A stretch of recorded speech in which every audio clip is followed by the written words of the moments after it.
asarar so ta zarta illar asarar kuɗi, domin asarar so ta zarta zafin asarar daɗi, domin ko shi ne asalin samun zama da nishaɗi.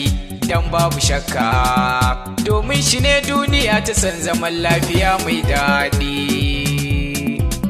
To ga wasiƙar ƙauna nan zuwa ga mai yi min rana, zan so ki saurara domin jin dukannin zance na ce amincin Allah su kara tabbata gun mai suna, ke ce ta farko kuma ta ƙarshe ke na kewa suna. Ba za na bar ki ba in dai har rayyana a nan a jikina, ba za na bar begen ki ba in har da sautuka bakina, ba za na daina tuna ki ba in har akwai jini a jikina. Dan na zamanto kurma akan ki gwanata, kuma yadda kyakkyawu na tamkar jini da hanta.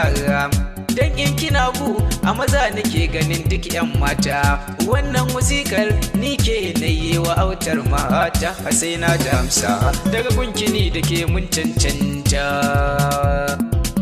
ko na yi bacci ni ke da ke wa mafarki, dan ki sani darajar ki gare ni ta zarta dukkan mataki.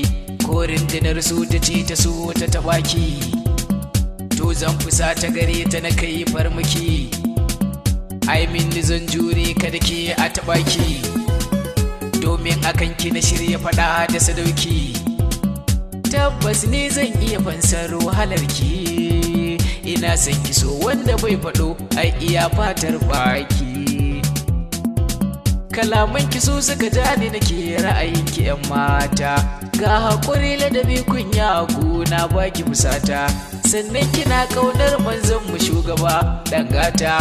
Wannan dalilin ne ya saka ra'ayin kyautar mata, autar mata, autar mata.